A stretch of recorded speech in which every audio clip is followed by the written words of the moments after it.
introduce Dr. Mahathir. But right before the future of Asia last year, general election took place, and he became the prime minister after a long absence from the prime minister's chair. He is now 93 years old.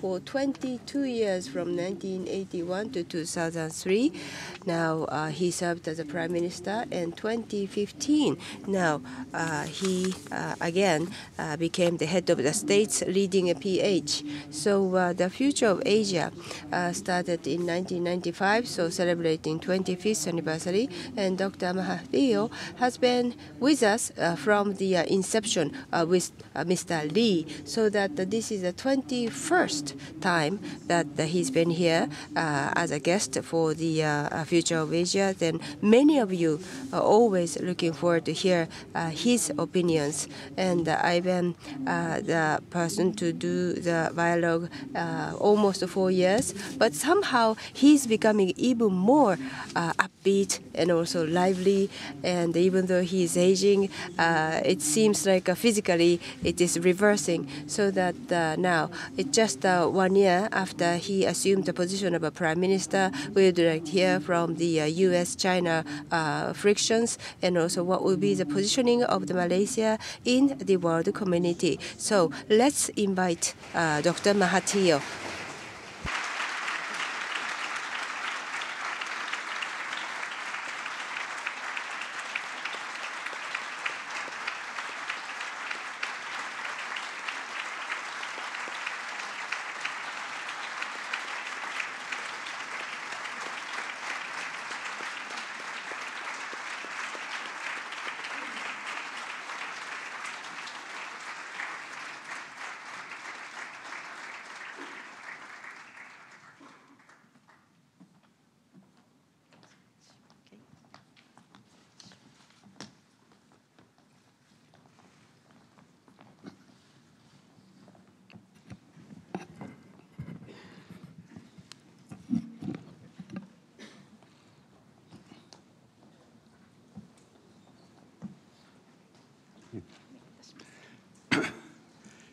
Ladies and gentlemen, I'm very glad to be here again this year and to give some of my thoughts on the situation in the world and also the situation in the ASEAN region, in Malaysia in particular. We know that the situation in the world is not stable. We see conflicts everywhere.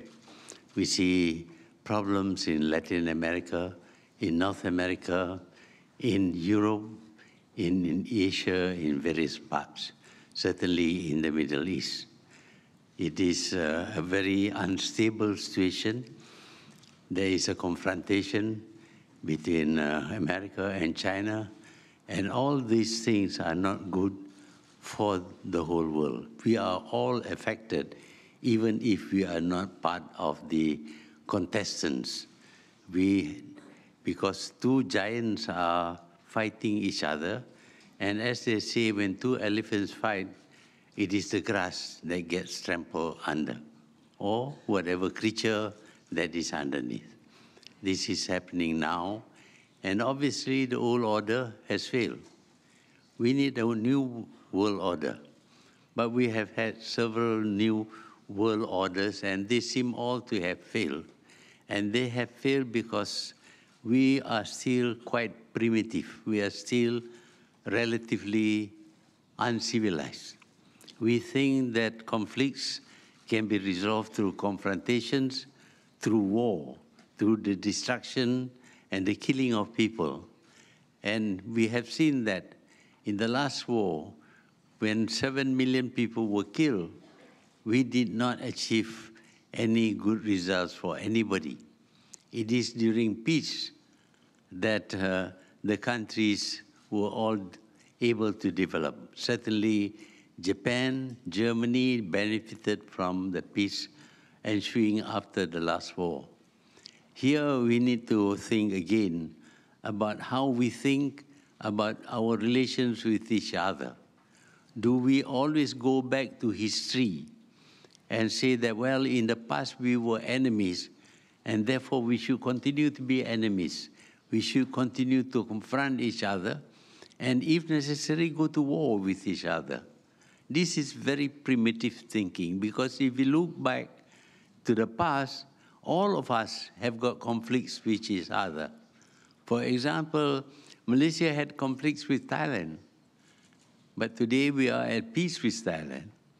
But more significantly, we see how the Europeans have managed their continent. There was conflicts between France and Germany for centuries. Every now and again, France and Germany would go to war and involve the rest of Europe. And in the First and Second World War, involved the whole of the world. It became a world war. And yet, today, Germany and France are close to each other. They no longer talk about their past history, but they talk about the present and the future. However, in the Far East, we find confrontation based on our history is still there. We find, of course, that there is enmity between Japan and China, between Japan and Korea, and other conflicts that were created in the past. We need to follow the example of Germany and France. We need to settle our problems, not through war, but through negotiation, through arbitration, and through a court of law. If we do this, then the world will be much more stable, and conflicts can be better resolved. I would like to show the example of ASEAN, the ASEAN countries. When we became independent, there was confrontation, serious confrontation between Indonesia and Malaysia, claims and counterclaims, overlapping claims between Malaysia and Singapore, Malaysia and the Philippines, and even with Thailand. But as you know, Southeast Asia now is very stable and very peaceful. No confrontation and no wars against them. They have decided to come together, particularly the heads of government, regularly meet every year, and settle whatever the problems they have at the table, not in a battlefield. And since then, Southeast Asia has been able to remain very peaceful, and our economies have benefited much from the peacefulness and stability of Southeast Asia, or the ASEAN grouping of 10 countries. Now, if we apply that same situation or that same method of settling problems between nations, that we all come together and discuss our problems and resolve it through negotiation, arbitration, or a court of law, then there will be no war. But today we are still thinking of wars. We are still thinking of wars between China and other countries now that China has become rich and powerful. When it was poor, we feared China. Now that it is rich, we also fear China. But that problem with China cannot be resolved through confrontation, through sending battleships into the area and carrying out exercises that may result in some strong confrontation. And the reaction of China, of course, will be to grow their military capability and to be quite threatening. But if this is the way we want to settle our problems with the new China, I think we all will lose everything. It is important that we need to have a forum involving the leaders of the people of East Asia and also of Asia itself. And the World Organization, the United Nations, should be focused on how to establish peace and resolve problems through peace than through confrontations. Today, the United Nations is disregarded by the big powers. They do what they want to do, irrespective of the laws, international laws, apply to everyone in this world. But we see that there is always confrontation, and need to threaten. And when you threaten countries, their reaction would be to improve their defense or attack capabilities, and this gives way to tension, and some slight incident may lead to war. One must remember that in the First World War, the killing of Archduke Ferdinand by some people in Serbia resulted in the end in a world war that killed millions of people. Just one incident, and we go to war with each other. We cannot afford an incident like that to happen in the South China Sea, for example. That is why Malaysia advocates that there should be no warships stationed in South China Sea. If they are going to pass through, they are welcome to do so. But to have a fleet here, a very aggressive fleet here, is not something that is going to do to stabilize the area. So I think that our mindsets must be changed. We consider ourselves to be civilized people, but we solve problem by killing each other and by destroying whole countries. Massive destruction of whole countries. If there is a war, now we can destroy the whole world and destroy millions and millions and millions of people. That doesn't show that we are any more civilized than the primitive people of the past. We want to consider ourselves as civilized, and civilized people don't kill each other. In any society, we have laws that we have to obey, we have rules, we have methods of resolving conflicts, and if a person commits a crime, there is a way to deal with that person. He is going to be charged, he is going to be tried in a court of law, and therefore we will settle through the decision made by the judges. Now, all solutions cannot be 100% satisfactory to everyone. In all situations of conflict, any solution must involve in sacrifices by all the parties concerned. If we are going to have a win-win situation, then everyone must give up something. But when one party says, unless you follow me, I am not going to agree, then of course there will be no solution. But each and every one of us have to make sacrifices. If we cannot decide on the sacrifices by ourselves, then we should go to a court of law and let the court decide. And we respect the decision made by the court. This was the case in the conflict between Malaysia and Singapore over islands. These islands were definitely Malaysian islands. Nobody can dispute that, but the court says it belongs to Singapore. So what do? We accede to the decisions of the court.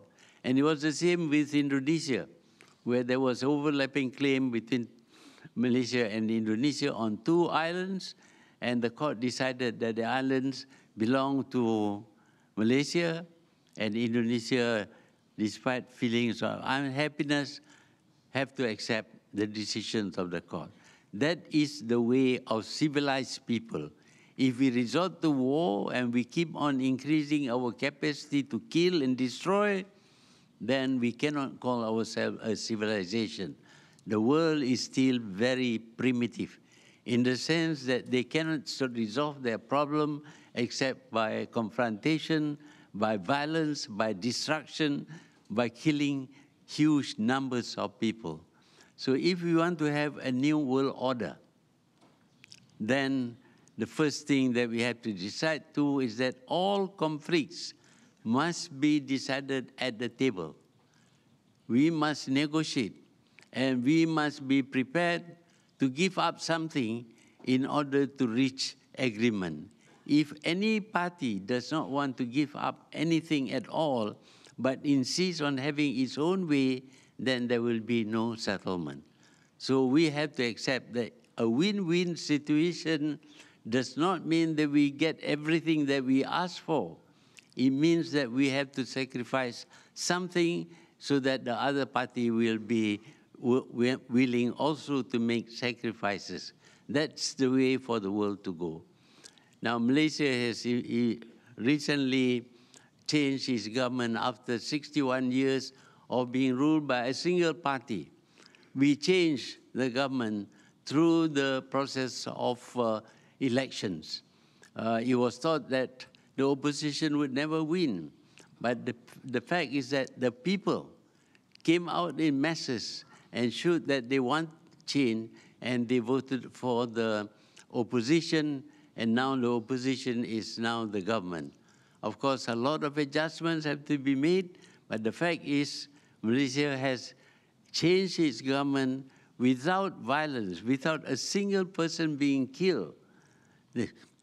There may be some things that we do which may not conform with what others expect, but the fact is that Malaysia has now a new government without any violence, without any killing, because we respect that by voting, the single vote of a person is the power that determines the future of our country. And because the majority voted for the opposition, Malaysia today has a new government, and that government is functioning well without too much confrontation. Although we have to resolve many, many problems left over by the previous government. I think I don't like to put myself in a basket and raise myself, but the fact is that Malaysia is a democratic country in the sense that a change of government is possible through the votes of the people. We see many countries which want to adopt the democratic process, but when they have elections, the losing party does not want to accept the results of the election. They go to the streets, they have strikes, they get into violence, and in the end, of course, the system of election does not result in a new government. Sometimes they may result in a backstep towards the old military regime of absolute power. So this is the way that we must go in the whole world. If we want a better world with a new order that is based solely on our subscription to the rule of law, to the rule of international law, that we resolve all problems through negotiation and not through confrontation and sending warships here and there. I thank you.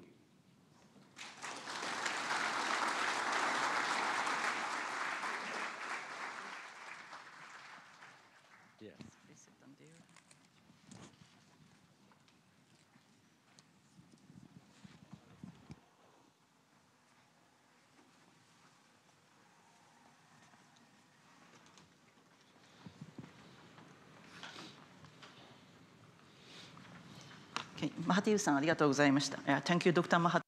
So now we start the dialogue session. Is it okay to hear? Yes, I can. Yep. I think that everybody agree that those confrontation should be resolved not by a military confrontation, but through the negotiation. But actually, the reality is negotiating itself is not easy. And you said win-win situation doesn't mean people can get everything. Yeah, everybody has to give up something. So, for example, in the case of the US, China, or Donald Trump and Xi Jinping confrontation, what each of them have to give up? How do you think? One thing that is certain is that war between China and the US is not a solution. It will result in greater destruction than if there is very unsatisfactory, prolonged negotiation. But it is better to get to the table and talk about the differences and try to find ways to resolve them. You may not be able to resolve everything, but at least some understanding of each other will be achieved, and that may lead to certain concessions being made by both countries. And that will be a better solution. But also, it's like some problem is US-China confrontation is not only some trade or economic issue. It is more like those two countries have been operated by very completely different the political system, way of the philosophy or way of the ideology. So it's looked like quite difficult. But many Western countries believed China will become the democratized country, but now it's looked like something is wrong. So do you think in near future those confrontations can be resolved in basically? When Malaysia became independent, we decided that we will only have relations with countries with the same system of government, same democratic system that we have. And therefore, we had no relation with communist countries. But later on, we found that this was not giving us any good result. We decided not to care about the system of government. We just want to establish relations with countries, forgetting about differences of ideology. That must be the attitude of the whole world. Forget about the ideologies of each country. Don't try to force a regime change, because as you can see, a regime change has resulted in more destruction, more killing than without the change. So we have to tolerate other people's system, but somehow or other try and establish good relation, and through good relation, they will change. For example, China has changed. China of Mao Zedong is not the same as China of Deng Xiaoping or the present regime. The present regime is much more open than the past. They even allow their people to travel all over the world. So we have, in a way, we have influenced China to change, not by confrontation, by exhibiting that the system of open trade is much more beneficial than closed trade and restricted trade. And that has made tremendous progress.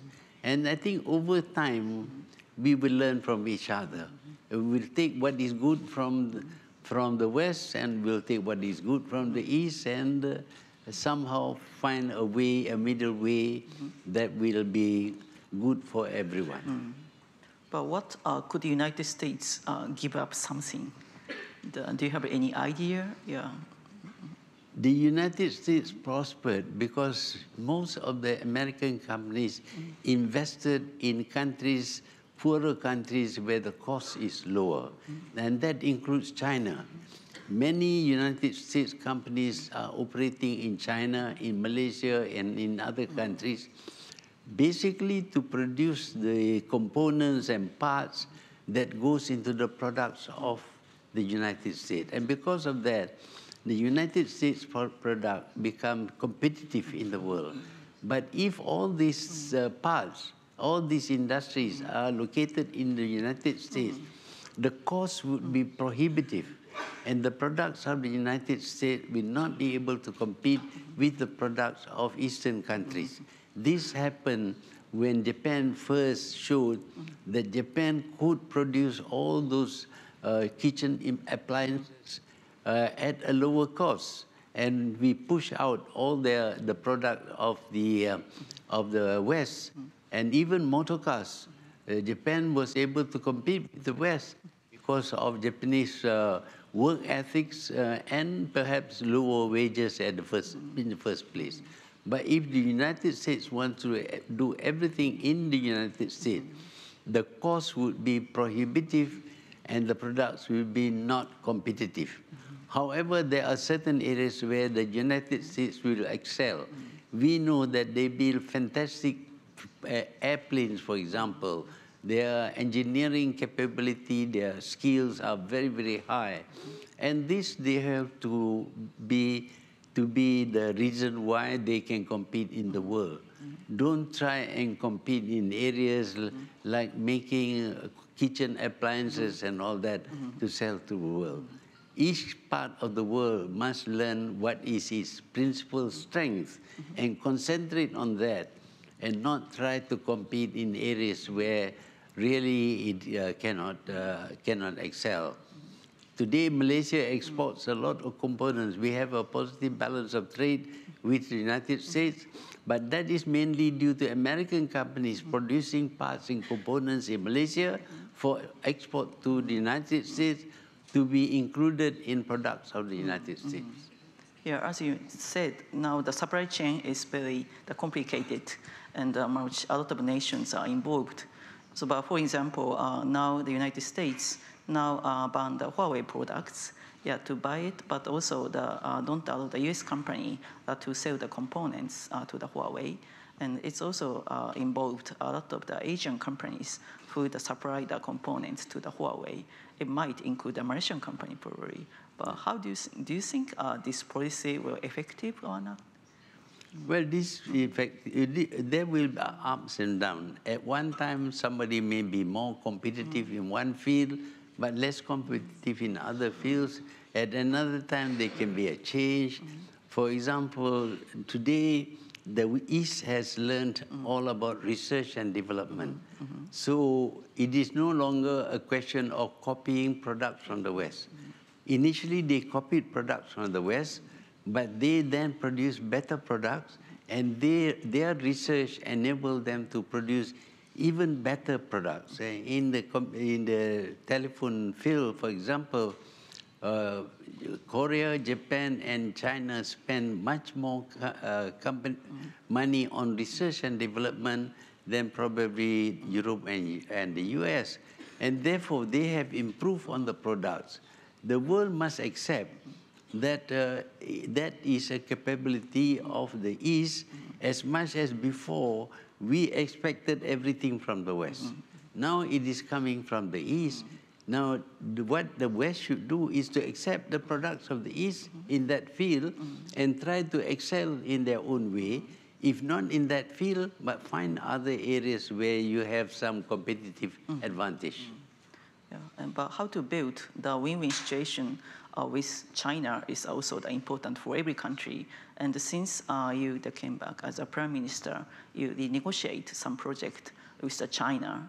And but also when you were in Beijing recently, you met some executive like a Huawei or SenseTime. Those companies now US regarded some kind of dangerous company. But so how the Malaysia can work with China in your regard win-win situation?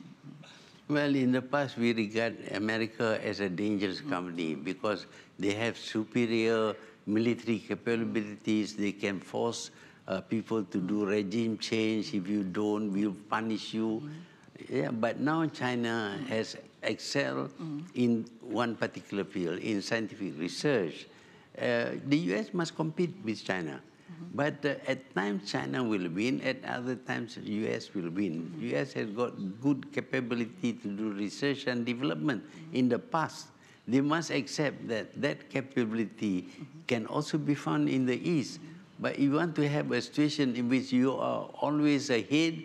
If you are not ahead, I will ban you. I will send warships to your country. That is not competition.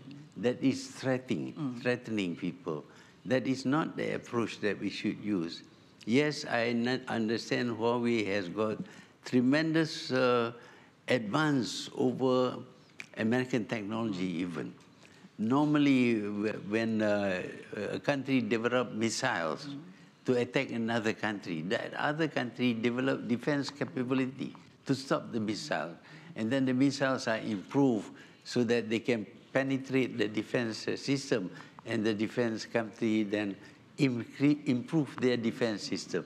This is a competition which goes on in the field of military capability, and it is a waste of money. It is better to talk to each other and stop this confrontative kind of... we have to accept that the US cannot forever be the supreme nation in the world that can have the best technology in the world. Today, the best technology in the world that is found in the US is actually due to research by a lot of Asians who have migrated there. These same Asians in their own country can do the same. So sometimes there is competition, but the competition, if sometimes the East wins, that's okay. But going to war is not a solution because you destroy everything, you kill people, you are very primitive. You don't like somebody, you go and shoot him. That's not the way to solve problems. Yeah, Malaysia, my understanding, Malaysia has been investigated some potential risk of the Huawei, the equipment, but the result hasn't been announced yet. But do you think Malaysia should do the same way, same as other country, or you are more open? We are too small to have an effect on a huge company like Huawei, whose research is far bigger than the whole of Malaysia's research capability. So we try to make use of their technology as much as possible. Yes, there may be some spying, but what is there to spy in Malaysia? We are an open book. Everybody knows. If any country wants to invade Malaysia, they can walk through and we will not resist because it's a waste of time. Also, yeah, but you mentioned some like negotiations story. So to try to avoid like one nation, some lawful activity with the regional trade framework is also important. And Malaysia have been participating the CPTPP from the beginning, and also now ASEAN is discussing about RCEP. But Malaysia a bit cautious and haven't ratified the CPTPP and look like just so the situation. So could we expect Malaysia would move further, or you still take some time? You know, in the past, what happened was that out of the West, out of America, came ideas. Ideas like free trade, borderless world, and all that. All these things came from rich countries. And they then tried to impose it on the rest of the world, including poor countries. But I noticed that in the case of One Belt, One Road, everybody is called to China to discuss what would it be like. So the countries like Malaysia or even Brunei with 300,000 people were there to talk about what we can have from One Belt, One Road. So in the end, that system has now been modified because the countries that will be affected are also part of the planning and the setting up of the agreement. Whereas in the past, the Trans-Pacific Partnership, it was cooked up in Washington, and then we are told we must accept that. That is not the way for the world to reach agreement on any system. If there is a system to be introduced, any change in the system, then the whole world should be asked to sit down and talk about the changes of the new system and develop with the consent of all the stakeholders. So you refer, during your speech, you refer that we need some kind of the forum, yeah, a bit different, probably some existing one or a bit different from the United Nations. It is almost same kind you refer in past, like East Asian Economic Caucus. Could you elaborate more? What kind of forum you are thinking about? Well, in the first place, we were watching the European Union. The European Union was too far ahead, too fast. They even decided to have a common currency. That is very disruptive because countries are not at the same level of development, and each country has got its currency that is of different values. So in the Far East, if we want to come together, we should start with a common trading currency, not to be used locally, but for the purpose of settling of trade. And that currency belonging to East Asia. Then, of course, there will be fairness. At the moment, we have to depend upon the US dollar. But the US dollar is also not stable. So the currency that we propose should be based on gold, because gold is much more stable. And if we use that currency to evaluate the export or the imports of the countries, then we can make settlements using that currency. But that currency must relate to the local currency as to the exchange rate. That is something that can be related to the performance of that country. That way, we know how much we owe, we know how much we have to pay in the special currency of East Asia. Maybe it can be extended also to the rest of the country. But what we are seeing today is that we are tied to the US currency, and there is manipulation of currency, not due to performance of the economy. Just because one country is affected, you say, well, there is a infection to the other countries. Malaysia was very stable. Way back in 1997, it was a very stable country. But because of the problem in Thailand, they said that we must attack Malaysia also. And what happened? The currency traders sold Malaysian currency down, and the value of the Malaysian currency depreciated.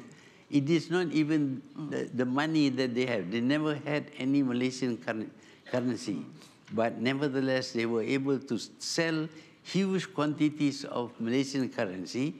And when it is depressed, then of course they can buy and sell it at a higher price when it comes up. This currency trading is not something that is healthy, because it's not about the performance of companies. It's about manipulation. Anything that you have in oversupply will lose value. Anything that is short of supply will increase value. So they sell huge quantities of money they don't have, and because the amount is so big, there is depression of the value. Recently, the U.S. Treasury Department included Malaysia, the one country of the a potential currency manipulator. So the idea of this new East Asian, some common trading currency is related to that? No, not at all. I mean, this is the problem. If any country is to be downgraded or upgraded, it should be done by some international uncommitted forum, not by any country. But the US is fond of labeling that country as no good, this country is no good, you have to do business only in that country in this way. If you are not democratic, then we are going to... that is not for any single power to decide. If we want to live in a united world, a stable world, we must resort to stability through agreement between all nations that have a stake in that problem. But you refer this some potential currency, the East Asia. But in East Asia, also Japan tried to promote yen, and China also tried to promote renminbi, some a more common trading currency. But do you think it doesn't work? So the East Asia, including some image, ASEAN plus Japan, South Korea, China, what kind of image do you have? No, if we try to promote our own national currency, there will be conflict. But if we have a common currency for East Asia, a common trading currency, not one that is used in the country, but for the purpose of settlement of trade only, then there will be stability. But trying to promote the yen or the yuan, that is not the way to go. Okay, this is quite interesting. There's some proposal, but sorry that we are done with enough time. So one thing, before taking some questions, also I have to ask one thing, because it has been 1 year since you are seeing the Prime Minister in Malaysia, and there have been a lot of change. And recently also you said, if the people saw some change, some kind of some frustration, and also people has to be a bit patient. But do you think why some people who enthusiastically supported you now are a bit hesitant, especially the Malay people now are a bit hesitant, and some opposition use this kind of the trend and criticize the government? How do you think about that? Well, the previous government was fond of giving free money to people. Everybody gets free money. If you are a bachelor, you get $450 a month. If you are a fisherman, you get $300 a month. They were given money for doing nothing. But now that we have taken over, and we have to carry this burden of debt, huge debt, we don't have money. We cannot be giving free money to people. And we don't give free money to people, then the people do not like us. But it has to be done. There is no way we can correct the financial problem without being very careful, prudent in the management of the finances of the country. So some of these people before supported us, thinking that when we take over, they had nothing to lose.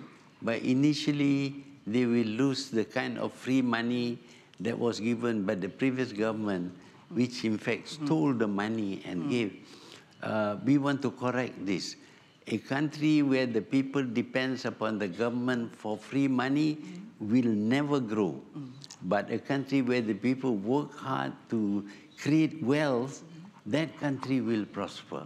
Now the mindset of the people of the country has been changed by the previous government to become dependent on the government. We don't want people to be dependent on the government. We want them to have jobs. We'll create jobs for them. They earn money, and when they earn money, then the government also will have enough wealth because they will generate wealth through working for their companies. Their companies will pay corporate tax. The government will have money. Then we'll pay our debt, and then we can look into how to create more jobs for our people. The best countries in the world are where the people are hardworking, and they, through their work, creates more wealth for the country. Thank you very much. So probably we can take the 1 or 2 questions from the floor. If you have any questions, please raise a hand. 質問がある方は If you have any question, please indicate it by raising your hand. When you raise your hand, please keep raising your hand so that the microphone will be given to you. Please make your question succinct. Thank you very much. I thank you very much for your very stimulating keynote speech, as well as very good discussion with Ms. Watanabe. You were emphasizing that we have to think about the new world order. And at the same time, you were saying and appealing the role to be played by United Nations. But while 2 big giants are fighting against each other at this moment, I think ASEAN has to be united furthermore. When we look at the ASEAN leaders' stances, they differ very much from one to the other. And some are very much, what shall I say, trying to challenge the more or less hegemonic or muscled stance of China. And some others are much more lenient to China. My question is, you are saying very positive way about the future of ASEAN. But for the future of Asia, ASEAN has to be united. But their stances vis-a-vis China is quite different. And what is your forecast, or what is your outlook of the future, in the near future, of ASEAN and this Asia for the peace and stability of the region? Thank you. Well, if you make a comparison between ASEAN and many other regional organizations, you will have to admit that ASEAN has survived through the ages. And that survival is due to our ability to talk and discuss things with each other. We don't confront each other. We don't go to war with each other. Not anymore. That is the secret of ASEAN's survivability. So that is a very important factor. And we, of course, face problem with an emerging China that is very aggressive because it's become very rich. But we can deal with China. For example, when we had agreement with a contract with China that is not to our advantage, we negotiated with China and reduced the contract value so that it is not detrimental to our own financial situation. The problem is that while the world, the big powers in the world talk about the rule of law, but they are not obeying the rule of law. The rule of international law must be obeyed by everyone, including the United States, including China, including Europe, including Asia. If we go by the rule of international law, there will be no conflicts. But the problem that we face now is that while China exerts its new strength, it should be settled by adhering to international law and having conferences to discuss. But instead, you send warships there as to show confrontation. to exert your authority. And you do that, there might be incidents, and when there is a small incident, as I said, in Sarajevo, because of the killing of the Ferdinand, it resulted in World War. Do we want to see in the South China Sea an accident in which the US clashed with some Chinese warships, and that flares up into a war which will destroy Japan, Korea, Malaysia, and Southeast Asia? That is not what we want to see. We want to see reasonable, responsible countries sit down around a table and discuss problems. How do we deal with China, a strong China which is very rich? Because China has got money, of course it will want to use money. In the past, Western countries had power and they colonized the whole world. I don't think China aims to colonize the whole world because it would be detrimental to the development of China. Okay. Thank you very much. And we are running the time, and yeah, there are some hands. But also we got already submitted some questions. So I pick out one, and it be the last question. Yeah, this is some questions from the attendants. So I heard maybe the next year you will step down as a prime minister. But what is that's the things you have to clear before handing the baton to Mr. Anwar Ibrahim? And do you have any time framework of the a transition? Well, during the formation of the opposition coalition, it was agreed that the coalition should be led by me as its chairman. But we also undertake that my term, if I do become prime minister, it will be limited to a certain time. But the actual time is not spelled out. But I have agreed that Anwar will take over from me, and I will adhere to my agreement. But of course, there may be some opposition to this undertaking by me. That is other people's problem. It's not my problem. My problem, my undertaking is I will step down after a certain number of time for me to put back the economy in order. What is the biggest challenge for the Malaysian economy now?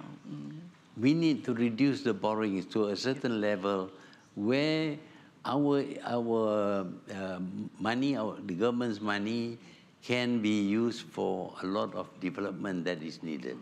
Okay, yes, thank you very much. Yeah, I assume that you have still a lot, but I'm quite sorry. We have also the another speakers. Yeah, again, thank you very much, Dr. Mahathir, and please give him the huge round of applause. Thank you so much.